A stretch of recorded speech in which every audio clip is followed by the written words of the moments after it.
اب جلدی سے ان 3 آیات کو میں کم از کم آج مکمل کرنا چاہ رہا ہوں. تو مالک یوم الدین کے بارے میں کچھ چیزیں میں آپ کے سامنے رکھ دوں. یہ بہت آسان ہے سمجھنا. دین سے شروع بات کرتے ہیں. دین عربی میں کہتے ہیں فیصلے کو. دین عربی میں اس کو بھی کہتے ہیں کسی سے آپ کا معاملہ ہو رہا ہونا اور اس معاملے کو مکمل کیا جائے. میرا معاملہ طے ہو گیا, اس کو بھی دین کہا جاتا ہے. کما تدین تدان, جیسے تم دوسرے سے معاملہ کرو گے ویسا تمہارے ساتھ معاملہ کیا جائے گا. یہ عربی کی کہاوت ہے. اچھا, اگر شدید محبت کا ذکر ہے الرحمن الرحیم میں تو اس کا متضاد کیا ہونا چاہیے؟ نفرت, عذاب. اگر ایک طرف محبت ہے تو اس کا متضاد عذاب ہونا چاہیے, لیکن اس کے متضاد میں دین کا لفظ استعمال کیا ہے. اور دین کیا ہے؟ انصاف, فیصلہ. اور فیصلے سے کیا, کس چیز کی طرف اشارہ ہو رہا ہے؟ انصاف کی طرف. تو اگر آپ اس طرح سمجھ لیں کہ جو محبت ہے وہ پازیٹیو ہے, مثبت ہے, اور نفرت کیا ہے؟ منفی ہے, تو عدل کہاں پہ ہوگا؟ انصاف کہاں پہ ہوگا؟ صفر. نہ محبت نہ نفرت. اللہ تعالیٰ نے اس کی اتنی عظیم رحمت ہے, اس نے نفرت کا, عذاب کا, غصے کا ذکر بھی نہیں کیا, منفی کا ذکر بھی نہیں کیا. اگر یہ پورا چارٹ ہوتا نا تو ایک طرف پازیٹیو میں الرحمن الرحیم ہوتا اور دوسری طرف عزیز ذو انتقام ہوتا, المعذب کچھ ہوتا, لیکن وہاں بھی صفر تک لے گئے, منفی تک نہیں لے کے گئے. صرف دین کی بات کی, یعنی انصاف کی بات کی. اور یہ کیوں کی؟ کیونکہ اصل چیز جس سے ہمیں ڈرنا ہے نا وہ عذاب نہیں ہے. فاتحہ کے مطابق اصل چیز جس سے ڈرایا جا رہا ہے وہ انصاف ہے. انہ من سئل یوم القیامۃ فقد ہلک. ایک روایت میں آتا ہے جس سے اس دن ایک سوال بھی پوچھ لیا گیا وہ تو برباد ہو گیا. اللہ تعالیٰ کی رحمت اس دن پتہ ہے کیا ہے؟ کچھ لوگ ہوں گے جن کی کتاب ان کے سیدھے ہاتھ میں ہوگی. اللہ تعالیٰ نے فرمایا ہے, اللہ تعالیٰ ہم سب کو اس میں شامل کرے. اچھا, جس کی کتاب اس کی سیدھے ہاتھ میں ہے نا, اس کے بارے میں کیا کہا ہے کہ وہ سیکیورٹی گیٹ پہ پہنچتا ہے اور وہاں اللہ تعالیٰ نے کہا ہے فسوف یحاسب حسابا یسیرا, اس کے ساتھ آسان حساب کیا جائے گا. آسان حساب سے مراد روایات سے ملتا ہے کہ فرشتے کتاب کھولیں گے بھی نہیں, گزرنے دیں گے. جی ہمیں بتایا, آپ جائیں, کیونکہ آپ کے کون سے ہاتھ میں کتاب ہے؟ اب آپ نروس, آپ کے ہاتھ میں تو کتاب ہے, لیکن آپ کہیں اگر آپ یہ پیج 130 پہ جائیں تو اس میں ایک حج ہے, وہ ضرور دیکھ لینا. جیسے آپ کا پیپر ہوتا ہے نا, اس میں آپ نے بڑے الٹے سیدھے جواب دیے ہوتے ہیں, لیکن ایک صحیح جواب دیا ہوتا ہے تو اس کو آپ پہلے دکھاتے ہو ٹیچر کو, یہ والا یہ چیک کر لیں ذرا, یہ والا. اچھا, یہ اگر پیج 503 پہ جائیں تو وہاں ایک شاید ایک لیلۃ القدر تھی میرا خیال ہے اس میں ایک, تو آپ, لیکن وہ فرشتے کیا کہہ رہے ہیں؟ آپ جاؤ, خیر ہے, نکلو, کوئی بات نہیں. عجیب ہے صاحب. دوسری طرف کہا ہے کسی کی کتاب ان لوگوں کے الٹے ہاتھ میں ہوگی, اللہ ہمیں ان میں سے نہ کرے, اور ان کی پیٹھ کے پیچھے ہوگی, ایسے ہوگی کتاب. نہ صرف الٹے ہاتھ میں, پیچھے. اب وہ خود بھی نہیں دیکھ سکتا کتنی خراب ہے, اس کو پتا ہے خراب ہے, اس کو یہ بھی نہیں پتا ہے کتنی خراب ہے. اب وہ بھی آ رہا ہے سامنے اور اس سے پوچھا جا رہا ہے. اب یہاں پر جب الدین کہا ہے نا, تو اس سے ہمیں اس بات کی طرف اشارہ مل رہا ہے کہ اللہ تعالیٰ اس دن کا بھی مالک ہے. جس طرح وہ رب اس دنیا میں ہے, اس دن وہ رب نہیں ہوگا, اس دن وہ کیا ہوگا؟ مالک. تو کیا نکل گیا رب کے معنی میں سے؟ کیا نکال لیا گیا؟ تحفے دینے والا, خیال کرنے والا, قائم رکھنے والا. جو اس کے نرم معنی تھے نا وہ سارے نکل گئے, اور کیا رہ گیا؟ مالک. اس دن تو اتھارٹی ہوگی, یا تو رحمت ہوگی یا پھر یہ. اور اگر آپ اس طرح بھی سمجھ لیں کہ رب کے اندر 2 پہلو ہیں, ایک محبت والا پہلو بھی ہے رب کے اندر اور ایک اقتدار والا بھی ہے, تو رب کے اندر وہ جو محبت والا پہلو ہے نا وہ الرحمن الرحیم میں سامنے آ گیا, اور رب کے اندر جو اقتدار والا پہلو ہے وہ کہا مالک یوم الدین میں سامنے آ گیا. ان تینوں الفاظ کا آپس میں ایک جوڑ بن گیا. آخری چیز ہے, اور 2 چیزیں. یوم کسے کہتے ہیں؟ اوکے, اللہ تعالیٰ نے اپنے بارے میں ایسی بات کی ہے جو کبھی کوئی اپنے بارے میں یا کسی اور کے بارے میں کہہ ہی نہیں سکتا. فرماتے ہیں دن کا مالک. دیکھیں آپ کسی پراپرٹی کے مالک ہو سکتے ہو, کسی بکری کے مالک ہو سکتے ہو, کسی کمپیوٹر کے مالک ہو سکتے ہو, لیکن آپ 1 منٹ کے مالک نہیں ہو سکتے, آپ 1 سیکنڈ کے مالک نہیں ہو سکتے. وقت کی ملکیت ممکن نہیں ہے. ایک چیز ہے جو آپ جو بھی کرو, جتنا بھی پیسہ آ جائے, جتنا بھی اقتدار آ جائے, ایک چیز ہے جو آپ کبھی بھی اون نہیں کر سکتے. وہ کیا ہے؟ وقت. اور وہاں اس نے اس ایک چیز کی ملکیت اپنے سامنے ثابت کی ہے, مالکی یوم. اور اس سے بہت عظیم بات سامنے آ گئی. اگر میں کہوں کہ یہاں پر ایک تھیلا ہو اور میں کہوں یہ تھیلا میرا ہے, یہ تھیلا میرا ہے, یا یہ بیگ میرا ہے, تو اس بیگ کے اندر جو کچھ بھی ہے وہ بھی کس کا ہے؟ میرا ہی ہوا نا. اگر اللہ اس دن کا مالک ہے تو کیا بات نکلی؟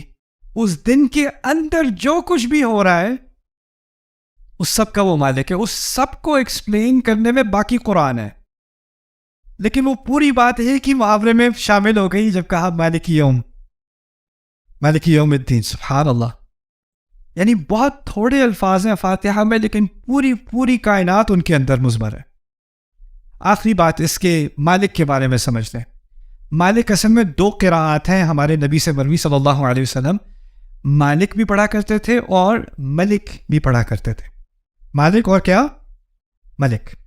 مالک کے معنی اردو میں جیسے ہیں ویسے عربی میں ہے. مالک گاڑی کا مالک, بکری کا مالک, ٹھیک ہے, مالک. ملک کسے کہتے ہیں بتائیں؟ بادشاہ کو. بادشاہ کو. تو ایک طرف مالک, دوسری طرف بادشاہ, اور دونوں کے معنی یہاں ضروری ہیں. سمجھ لیں کیوں. بادشاہ جو, میں یہ نہیں کہوں گا کہ میری یہ جوتے ہیں, میں یہ نہیں کہوں گا میں اس جوتے کا بادشاہ ہوں. میں کیا کہوں گا؟ میں جوتے کا مالک ہوں. میں گھر کا بادشاہ ہوں یا مالک ہوں؟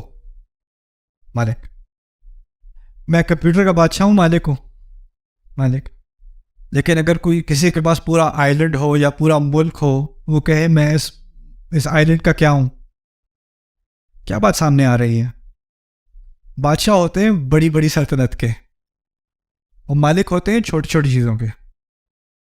جو بمقابل چھوٹی چیز ہوتی ہے اس کے لیے مالک ہوتا ہے, جو بڑی ہوتی ہے اس کے لیے کیا ہوتا ہے؟ بادشاہ. اب ایک اور فرق بھی سمجھ لیں. اگر وہ کسی ملک کا بادشاہ ہے, کیا تمام چھوٹی چھوٹی چیزیں جو اس کی سلطنت میں ہو رہی ہیں اس میں اس کی نظر ہے؟ ہر بات پہ, ہر کام پہ, ہر کسی کے سونے پہ, ہر کسی کے اٹھنے پہ, کیا وہ ہر چیز کو کنٹرول کر سکتا ہے؟ آپ کی کمپنی ہے, آپ کی اپنی کمپنی ہے, آپ کے 50 ملازم ہیں. کیا آپ ہر ملازم کی ہر پرفارمنس کو, اس کی ہر بات کو, اس کے ہر ایکشن کو کنٹرول کر سکتے ہو کہ نہیں؟ جتنا آپ کا کنٹرول بڑھتا ہے نا, جتنی سلطنت بڑھتی ہے, اتنا آپ کا چھوٹی چھوٹی چیزوں پر کنٹرول کم ہوتا چلا جاتا ہے. ایسا ہی ہے نا؟ آپ کو کسی اور کو مینجمنٹ دینی پڑتی ہے. چھوٹے کام میں نہیں کر سکتا, میرے پاس بڑے کام آ گئے ہیں, اب میں چھوٹی چیز کو ہینڈل نہیں کر سکتا. مالک کا کیا ہے؟ اگر میں کمپیوٹر کا مالک ہوں تو اس کی ریپیئر میں خود کروں گا. میں گھر کا مالک ہوں تو اس کا دروازہ میں خود فکس کروں گا. اگر میں ایک ملک کا بادشاہ ہوں تو دروازہ میں خود فکس نہیں کروں گا, مجھے تو پتا بھی نہیں دروازہ خراب ہے. بڑی چیزوں کے لیے بادشاہ, چھوٹی چیزوں کے لیے کیا؟ مالک. اب قیامت کے دن میں 2 طرح کے کام ہو رہے ہیں. قیامت کے دن میں سورج اور چاند ایک دوسرے میں ٹکرا رہے ہیں. قیامت کے دن میں دنیا پھیلائی جا رہی ہے. قیامت کے دن میں ساری انسانیت کو قبروں سے نکالا جا رہا ہے. قیامت کے دن میں آسمان پھٹ کے کھل رہا ہے. قیامت کے دن میں سارے فرشتے اتر رہے ہیں. یہ تو بادشاہ کا کام ہے, یہ بڑا کام ہے. لیکن قیامت کے دن ایک ایک عمل کا جائزہ لیا جا رہا ہے کہ نہیں؟ لا یغادر صغیرۃ ولا کبیرۃ. یہ بادشاہ کا کام نہیں ہے. یہ کس کا کام ہے؟ مالک کا کام ہے.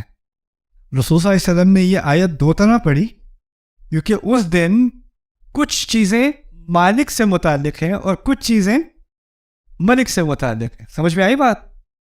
اور دونوں کو شامل کر دیا مالک یوم الدین میں. آپ کے جانے سے پہلے ہم نے 3 آیات کا مطالعہ کیا ہے اس وقت تھوڑا سا. الحمدللہ رب العالمین، الرحمن الرحیم اور مالک یوم الدین. میرے نزدیک قرآن میں اللہ تعالیٰ کا سب سے جامع تعارف، اگر کوئی غیر مسلم ہو وہ پوچھے تم کس خدا کی عبادت کرتے ہو، تمہارا اسلام کا خدا کون ہے، اس کی سب سے جامع تعریف بس یہی 3 آیات ہیں. الحمدللہ رب العالمین، الرحمن الرحیم، مالک یوم الدین. پہلی چیز جو وہ خدا خود چاہتا ہے کہ تم جانو، جس کے بارے میں ہم بات کرنے لگے ہیں، وہ حمد کا مستحق ہے. اس کا نام اللہ ہے، اس سے رشتہ تمہارا رب کا ہے، اور صرف تمہارا ہی نہیں، تمام سوسائٹیز کا، تمام انسانیت کا، ازل سے ابد تک، العالمین. اور اس کو تم سے ایسی شدید محبت ہے کہ جس کا تم اندازہ نہیں کر سکتے، اور یہ بھی تمہارے ہاتھ میں ہے کہ وہ محبت تمہارے لیے ہمیشہ کے لیے رہے، الرحیم.